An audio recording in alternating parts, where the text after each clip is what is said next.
you know the difference between menorrhea and metrorrhea? Let's break it down simply. First, the suffix is rhea. It just means something flowing out or discharge. It doesn't tell us how much is flowing, just that something is coming out. Now for the prefixes. Meno comes from a word that means month. So it's about something happening regularly, like the menstrual cycle. Metro refers to the uterus, and it's not tied to time. It's more about location, something coming from the uterus, whether or not it's part of a cycle. So, menorrhea means normal menstrual flow that happens on schedule as part of a healthy cycle.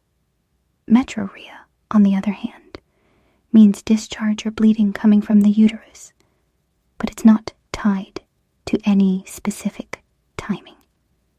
Actually, metrorrhea is not a commonly used word. Menorrhagia versus metrorrhagia. Now let's talk about menorrhagia and metrorrhagia. The key here is the difference between aurea and rhagia. Rhea just means flow, like we said earlier.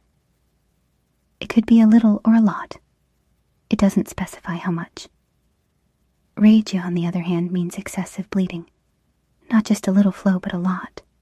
Enough that it's considered abnormal. With this in mind, menorrhagia is when you have very heavy or prolonged bleeding during your normal menstrual cycle. It still happens on schedule, but there's a lot more blood than usual, and it might last longer than it should. Metrorrhagia is heavy bleeding that happens randomly, not tied to your regular cycle. It could happen at any time, and it's excessive, which makes it abnormal. To wrap it up, meno versus metro is about timing, regular monthly cycles. Metro is about location. It's related to the uterus.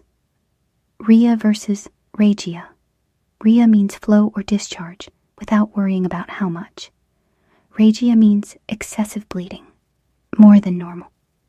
Menorrhea, normal menstrual flow, nothing unusual. Metrorrhea, uterine discharge or bleeding, not tied to a cycle, rarely used. Menorrhagia, heavy bleeding during your regular period. Metrorrhagia, heavy bleeding that happens randomly outside of your normal cycle. Medical terms like these are actually really logical once you break them down into their parts.